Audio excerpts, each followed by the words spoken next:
大家好，欢迎来到密集投资频道。今天是2026年1月26日，星期一。我们在盘中呢，给大家做一个总结与复盘。那么我们可以看到，今天大盘的一个走势是非常的稳步上涨。但是这个稳步上涨会不会是暴风雨前的一个宁静呢？如果你盯盘，你会发现今天市场就是走得非常的平静。像标普这边是上涨了0.65%。纳指这边差不多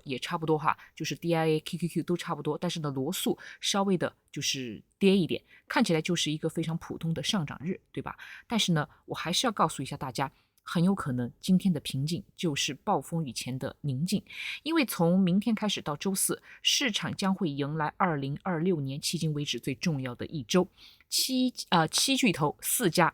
集中的发布财报，美联储召开议息会议，还有可能会宣布下任美联储主席的人选。所以说今天呢，我不只是帮你复盘这0.6%的上涨，更重要的是要带你提前看清这一周的机会和风险，哪些股票值得盯，哪些地雷要躲。如果你想在今天的市场里面去赚钱的话，接下来的1刻钟你一定要好好的去听，好吧？那么最近加入我们会员朋友真的非常的多大家一定要好好的小心。骗子现在真的非常的多，我希望大家呢好好的把握住自己的这个荷包，任何的这个付款都是在这个会员说明里面，并且呢你最好在问答区给我进行一个核实，像这些就是典型的骗子的话术一定要多多的小心，好吧？欢迎大家来加入我们的会员群，来扫码或者是来点击这个视频下方描述栏的链接。那么我们把今天的这个新闻给捋清楚，今天最大的一个热闹反而不在指数，而在一只非常小的小盘股，叫什么呢 ？USAR。那么你可以看到，今天是上涨了最高是来到了21%。这个逻辑很简单，也很有时代感。美国商务部通过政策工具直接投钱拿股权，成为这家公司约10%的大股东。那么市场听到这种故事，最直接的反应就是2个字：稀缺。因为稀土这个玩意儿不只是周期品，它已经被贴上了供应链安全和战略资源的标签。一旦政府用真金白银下场，等于告诉市场这一条产业链要走国家队的路线了。所以说呢，你可以看到今天的这根线本质上就是在定价一个新变量，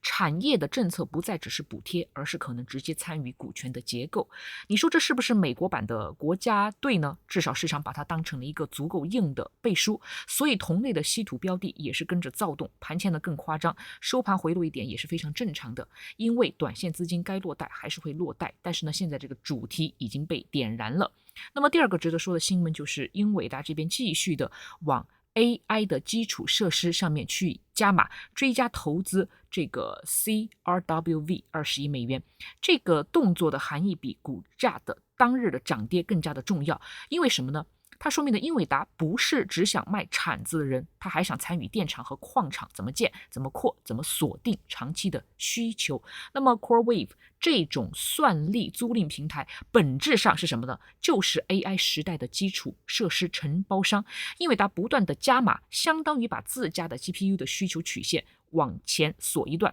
把这个生态呢就可以绑得更紧。那么今天英伟达涨幅不大，并不影响它的信息量大，因为现在市场呢最关注的一句话就是 AI 投入到底有没有回报，谁能够把资本开支变成现金流。所以说呢，英伟达这边它就是典型的用它的行动来告诉你，它还在加速的铺路，至少需求端它的信心是不缺的。我们再来看几只今天盘面上更有个性的个股有代表性的个股不是有个性的，是有代表性的。苹果今天是涨了2.64%，那么有一个很现实的原因是财报在即，叠加机构上调目标价，市场已经开始压住它有这个修复的空间。其实呢，我觉得苹果现在的短线已经是企稳了，还是不错的，所以说你等一个回踩去入场应该是没有什么问题的。那么苹果最近这一段时间表现偏弱，反而给了一个心理的舒适区，如果财报没有崩，反弹很容易走得更加的干脆。然后再来说一下今天的特斯拉，今天特斯拉走的不是很好跌了2.32%。那么这个呢，更像是财报前的提前的降风险的动作，因为很多的人投资者他不愿意在波动最大的那一刻去压满，然后呢他们就会选择现在把利润拿出来。思科今天走的也是比较的强，说明资金风格不只是盯着最贵的 AI 的叙事，它在做一部分的性价比的轮动。但是呢，我们可以看到今天联合健康就走的比较的弱，医疗板块呢都是比较偏弱。为什么呢？因为更多是政策不确定性带来的估值折扣，属于典型的宏观噪音影响行业风险的溢价。所以说这些细节拼起来的话呢，我们就知道今天的上涨它是结构性的，不是普涨性的狂欢，资金在为本周的大波动做位置的一个准备。好了，我们进入到技术面。其实呢，今天技术面的结论非常的关键，因为指数这边已经是逼近了心理的大关，甚至在关键阻力位上方收住了，但是成交量它并没有那种什么呢？它并不大，并没有那种我要放量宣示主权的一个味道，这就意味着它更像是技术性推高和预期的抢跑，而不是趋势资金全面的冲刺。那么我们可以看到现在呢，标普离7000点的距离只差一点点了，所以说这个位置非常的敏感，因为7000点的话呢，既是心理关口，也是最容易出现冲高回吐的地方。有一句话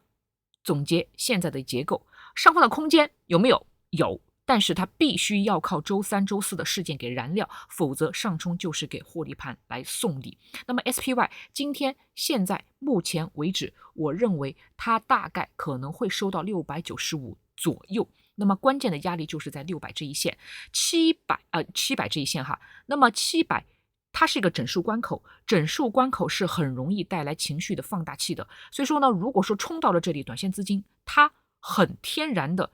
就是爱去减仓，而且呢，空头也非常喜欢在这里进行试探。那么 SPY 上方如果说要走出像样的一个延伸，它要满足一个条件是什么呢？站上700之后能够守住，它回踩一定要回踩695这个地方不破，才会有往上的空间。下方的支撑在哪里呢？就是在690这个地方，这一带是短线多头的脸面，跌回去说明今天这根稳步上涨的意义就被削弱了。那么第二个更关键的防线就是在686这一区域，因为这里是前面震荡中反复验证过的承接带，一旦跌破并且收不回来，本周很容易从进攻变成防守。然后呢，再来说一下 QQQ。今天 QQQ 也是比较的强，那么目前的话呢，它估计会收在628左右。目前比较尴尬的地方就是卡在620这一带，它会反复的磨。QQQ 如果要重新的变强，必须突破并且站稳625，最好是给我站上去回踩623不破，否则很容易在财报前来回的被洗刷。下方的一个支撑给大家说过非常多次了，就是在618这一带，618这里一旦破了， QQQ 会非常快的把恐慌放大到科技板块，届时就算大盘不崩，这个节奏也非常的难受，因为指数的权重就是在靠他们。那么接下来呢，我们跟大家讲一下本周很大的一个概率，它绝对不是一个一帆风顺的一个路子，它很有可能是什么呢？我今天先给你冲了，然后呢，我再磨一下，周3、周4再给方向。也就是说，今天的这份平静，它不是结束，就是开场。最乐观的一个路径很清晰，就是苹果、微软这一类权重给出不错的业绩与指引，美联储的态度不偏鹰，那么市场就有条件去冲刺7000，标普7000大点。那么如果不舒服的话，路径也很清晰。我们就要看财报，财报如果说有1-2家的巨头让市场觉得 AI 投入的回报不够硬，或者是美联储释放偏鹰的信号，那么指数它就算冲了7000，它也会冲高回吐，然后呢再去试验一下支撑。所以说今天的上涨，我告诉大家并没有消灭风险，它只是把风险推迟到了本周中段集中来进行一个开奖。所以说这周最容易亏钱的方式就是在事件落地前你去追在中间的价位，看到涨就追，看到跌就砍，很容易被来回的收割。所以说我告诉大家，我们不要去抓一些热点，因为你热点你不可能永远抓得住，你抓了这一波你翻倍了，你下一波凭着实力去退回去。但是呢，如果说你跟着我们稳稳的去做一些稳健的标的，并且你把你的风控给调整好的话，我相信你的这个账户会变得越来越好看的。我告诉大家，很多的大佬投资人他们都是